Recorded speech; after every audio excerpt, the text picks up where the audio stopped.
निवड अशा मोठ्या प्रमाणात झालेली आहे आणि आपण निवडणुकीचं काम सांभाळलं त्याबद्दल मी मनापासून आपल्याला धन्यवाद देते. पारदर्शकता दाखवून अध्यक्षाची निवड झालेली आहे. या कार्यक्रमाप्रसंगी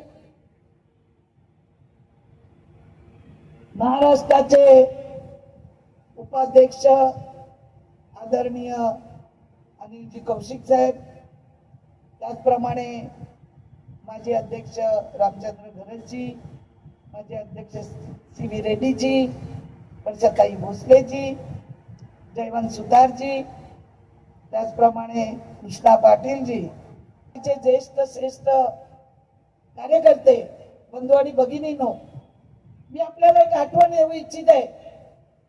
ज्यावेळी महानगरपालिकेची निवडणूक होती त्यावेळी उमेदवार मिळत नव्हते आणि उमेदवार मिळत नसताना आपल्याकडे पहिल्या निवडणुकीला जर कोण निरीक्षक आले होते तर ते मनोज कोटक साहेब आले होते.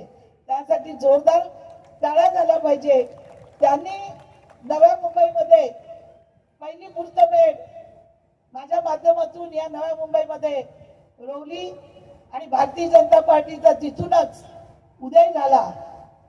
त्यामुळे आम्हाला 17-18 सीट जास्त मिळणार होत्या, पण आमच्या काही अंतर्गत कुरवडीमुळे त्या आमच्या सीट गेल्या. समोरचे त्यावेळी राष्ट्रवादीत होते, भारतीय जनता पार्टी नवीनच इथे निवडून आली होती. मला भारतीय जनता पार्टीचे कधी उपकार मी विसरू शकत नाही.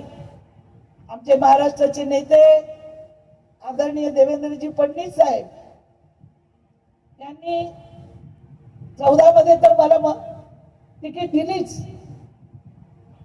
त्यावेळी त्यांनी सांगितलं तुम्ही कशा निवडून याल. मला निवडून नाही आली तर परत कधी पद मागायला मी येणार नाही. सेकंड टाइम सगळे आले तेव्हाही मला साहेबांनी तिकीट दिली आणि आता सुद्धा बरेच लोक गेले तिकिटासाठी, ज्यांची वार्डात निवडून येण्याची मुश्किल आहे ते सुद्धा आमदारकीच्या रेसला होते. अशा वेळी सुद्धा देवेंद्रजी फडणवीस साहेबांनी माझ्यावर विश्वास ठेवला, भारतीय जनता पार्टीने विश्वास ठेवला. वरिष्ठांचे आमचे नेते आदरणीय नरेंद्रभाई मोदीजी, अमित नड्डाजी, अमित शहाजी, नड्डा साहेब, आमचे महाराष्ट्राचे अध्यक्ष बावनकुळे साहेब यांनी सांगितलं सर्वेप्रमाणे मंदाताईशिवाय तिथे कोणी तिथे फाईट देऊ शकत नाही आणि म्हणून भारतीय जनता पार्टीने मला तिसऱ्यांदा तिकीट देऊन माझ्यावरचे उपकार केलेले आहेत. साहेब, मी जिंदगीभर भारतीय जनता पार्टीच्या पक्षाच्या नेत्यांना माझ्या कातडीची चप्पल जरी घातली तरी माझ्यावर केलेले उपकार मी कधी विसरू शकणार नाही. त्याचं कारण असं आहे, मला गटारात टाकली होती. मी इतका MLC असताना 6 वर्ष काम करून मला काही मिळू नये म्हणून, पण या भारतीय जनता पार्टीने नव्या मुंबईतला हिरा ओळखला, मला हाताला करंगली दिली. करंगलीत घेता घेता मी भारतीय जनता पार्टीचा हात पकडला आणि 3 वेळा सातत्याने आपल्यामुळे, आपल्या कामामुळे, आपल्या संपर्कामुळे आपण केलेले उन्हातानात गाडीतून केलेलं काम. आज आमच्या इथे काही नाही आहे, चित्रेताई हॉस्पिटल आहे, त्यांच्या मिस्टरांना बघितलं मी आता. त्या दिवशी निवडणुकीत हॉस्पिटल मधून हार्टचं ऑपरेशन करून सुद्धा त्यांनी मतदान केलं. असे कार्यकर्ते या भारतीय जनता पार्टीला साहेब लाभले आणि म्हणून ही भारतीय जनता पार्टी इथे उभी आहे. माझ्या नेतृत्वावर नाही, मोदीजींनी केलेल्या कामावर, राजा देवेंद्रजींनी केलेल्या कामावर. पूर्वी काय नव्हती, पूर्वी पण असायला पाहिजे होती ना. आज हे छोटे छोटे कार्यकर्ते डॉक्टर राजेश पाटलाला दिल्यानंतर आनंद व्यक्त करत आहेत. गेले अनेक दिवस संघटना कशी मोठी व्हावी, कसं काम करावं, सातत्याने विचार डोक्यात येत होते. आपण अध्यक्ष केलं, अध्यक्षांना फ्री हँड दिलं, त्यांनी त्यांची माणसं नेमली. मी कधी विरोध नाही केला, कोणी सांगून दाखवावं मी कुठल्या अध्यक्षाला प्रियान नाही दिलं साहेब. काल राजेश पाटलाला पद बावनकुळे साहेबांनी आणि सीएमनी मला सांगितल्या राजेश पाटलाला फोन केला मी 10 मिनिटं अगोदर की पहिले नाईक साहेबांना जाऊन भेटा, ते मंत्री आहेत, ज्येष्ठ आहेत. माझा त्यांचा व्यक्तिगत वाद असेल तो कोणामुळे आहे? त्यांच्या कार्यकर्त्यांमुळे आहे. त्यांचा माझा वाद नाही आहे. चढवणारे असतात ना, ते आमदार होतील त्यामुळे आहे. त्यांना सांगितलं पहिली जाऊन मला भेटायला येऊ नका. विचारा राजेश पाटलाला, ते आज नाही भेटले तर उद्या जा.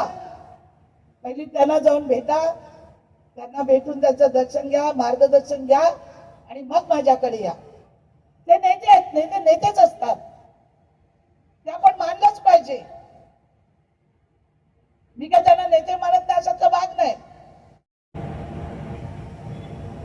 ते माझ्या अगोदर राजकारणात आहेत, मी त्यांच्या नंतर आलेली आहे. पण त्यांच्या कांद्याला लावून मी कामही केलेलं आहे. 99ला त्यांच्या निवडणुकीसाठी रात्रीचा मी दिवस केलेला आहे. तुम्हाला नवीन कार्यकर्त्यांना माहिती नाही आहे. मी महापौर निवडणूक लढलेली आहे. मी महिला बालकल्याण सभापती राहिलेले आहे, महाराष्ट्राचे अध्यक्ष राहिलेले आहे, MLC राहिलेले आहे. 35 वर्षाचा दांडगा अनुभव आहे माझ्याकडे.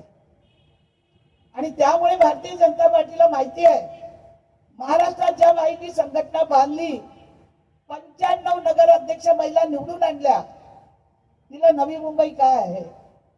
मी सांगितलं बावनकुळे साहेबांना आणि सीएम साहेबांना, तुम्ही डॉक्टर राजेश पाटलाला द्या, आम्ही जबाबदारी घेतो. कुठे राजेश पाटील कमी पडले तर तिथे मंदाताई असेल. पहिल्याही 10 वर्ष सगळे कार्यक्रम आम्ही केलेच. कुठला कार्यक्रम कधी मी फेल होऊन दिला नाही. सगळी शक्तीनुसार कार्यक्रम केले, मग ते जिल्ह्याचे असो किंवा राज्याचे असो.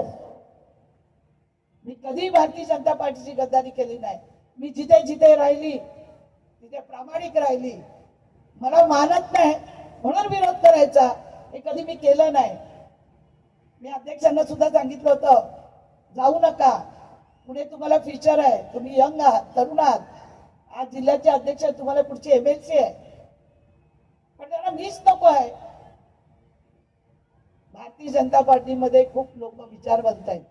आजही त्यांना पद नाही आहे, आजही ते काम करतात आहेत. अनेक कार्यकर्ते वर्षानुवर्ष काम करतात आहेत आणि त्यात त्यांनी आपल्याला निवडलंय. आपण किती मोठे भाग्यवान आहोत. अहो राजेश पाटील, तुम्हाला कल्पना नाही हे किती मोठं नव्या मुंबईचं पद हे तुमच्या गळ्यात भारतीय जनता पार्टीने जबाबदारी दिलेली आहे. सर्वांना घेऊन नवी मुंबई पूर्ण जिल्हा घेऊन तुम्ही काम करायचंय.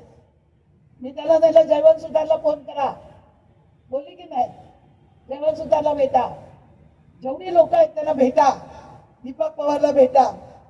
दीपक पवार रेसमध्ये होते. दीपक पवारला सांगितलं दीपक तुला नगरसेवक व्हायचंय, तर त्यामुळे आपल्याला थोडं माघार घेऊन राजेश पाटलांना पुढे केलं पाहिजे. दीपक पवारने ऐकलं. असे साहेब कार्यकर्ते ऐकणारे या पार्टीमध्ये आहे. आज मंडळ अध्यक्ष जे दिलेत ना साहेब, एकूण एक मंडळ अध्यक्ष अतिशय चांगलं काम करणारे मंडळ अध्यक्ष मिळाले आहेत. त्या पुढे भारतीय जनता पार्टीला, भारतीय जनता पार्टीचा झेंडा या महानगरपालिकेवर फडकल्याशिवाय राहणार नाही अशी मी आज तुम्हाला ग्वाही देते. आणि माझे लांबलेलं भाषण बोलायचं होतं पण ते मी आवडतं घेते. जय हिंद, जय महाराष्ट्र.